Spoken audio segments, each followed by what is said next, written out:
Lebanon में जंग बंदी ज्यादा देर रहने वाली नहीं है। इजराइल का जंग बंदी और अमन मुआहिदों की खिलाफ वर्जियों का एक तवील रिकॉर्ड है, जिसकी हकीकत को किसी भी सूरत झुटलाया नहीं जा सकता।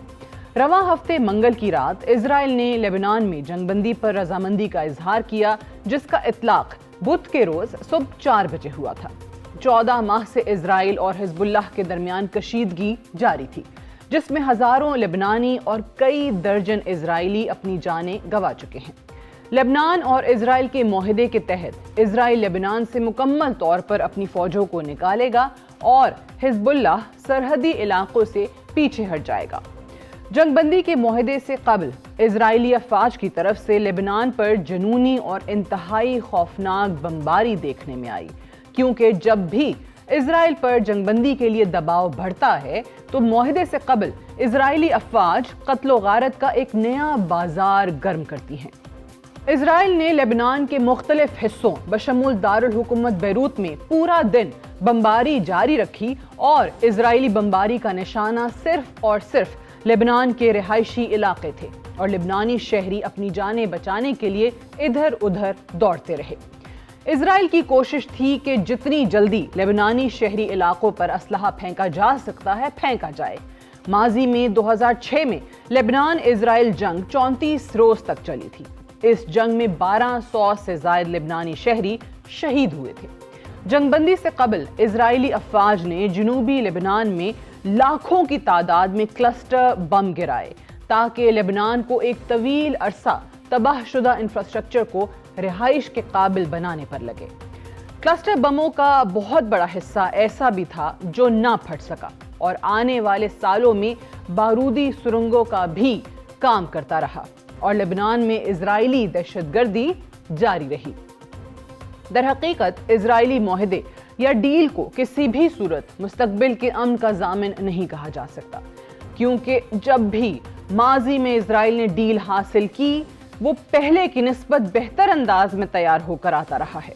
मंगल के रोज इजरायली वजीर आजम ने सीज फायर को कबूल करते हुए वाज़ेह अल्फाज में धमकी दी थी कि हिजबुल्लाह की तरफ से सीज फायर की खिलाफ वर्जी की सूरत में इजराइल एक फैसला कुन हमला करेगा।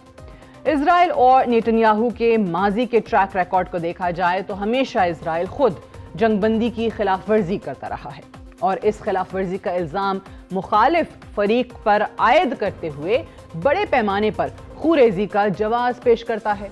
अब अगर इजराइल ने लेबनान की तरफ रुख किया तो फैसला कुन अंदाज में करेगा।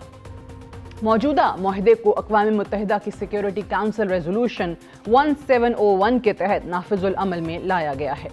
इससे कबल 2006 में भी इजराइल और लेबनान के माबैन इसी करारदाद के तहत अमन मुमकिन हो सका था। इस मुआहदे के तहत इजरायली अफवाज की लेबनान से बेदखली, हिजबुल्लाह का सरहद से दूरी इख्तियार करना, जबकि अक़वाम मुत्तहिदा की अमन फोर्स के साथ लेबनानी फौज को मुल्क के जुनूब में तैनात करना मुआहदे में शामिल है।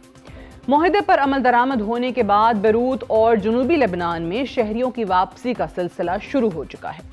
सीज फायर को हिजबुल्लाह और लेबनान की फतह गर्दाना जा रहा है।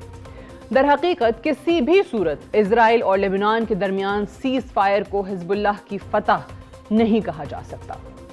सीज फायर से लेबनान में अमन जरूर कायम हो गया है, मगर हिजबुल्लाह अपने मकासद हासिल करने में नाकाम हो चुकी है। इजराइल लेबनान को फलस्तीन से अलग करने में कामयाब हो चुका है। हिजबुल्लाह के सरबरा शहीद हसन नसरुल्लाह का अपनी शहादत से कबल वीडियो खिताब में कहना था कि हमें मगरबी ममालिक की तरफ से अक़वाम मुत्तहिदा की करारदाद 1701 के तहत जंगबंदी का कहा जा रहा है। हमने अगर जंगबंदी मान ली तो इसका मतलब हुआ कि हमने गज़ा, वेस्ट बैंक और फ़लस्तीन के लोगों को उनकी अपनी किस्मत पर छोड़ दिया। हम ऐसा नहीं कर सकते। हमारी गुज़श्ता 1 साल से जारी कुर्बानियां रायगां जाएंगी। हम अपने शहीदों को क्या जवाब देंगे?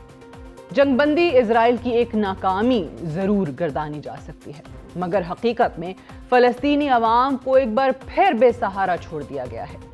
शहीद हसन नसरुल्लाह दुरुस्त फरमा कर गए हैं कि हमारी कुर्बानियां रायगां जाएंगी। आज कुछ ऐसा ही महसूस हो रहा है। शहीद हसन नसरुल्लाह की शहादत के साथ فلسطین کی خاطر قربانی کا عزم بھی کمزور پڑ گیا ہے۔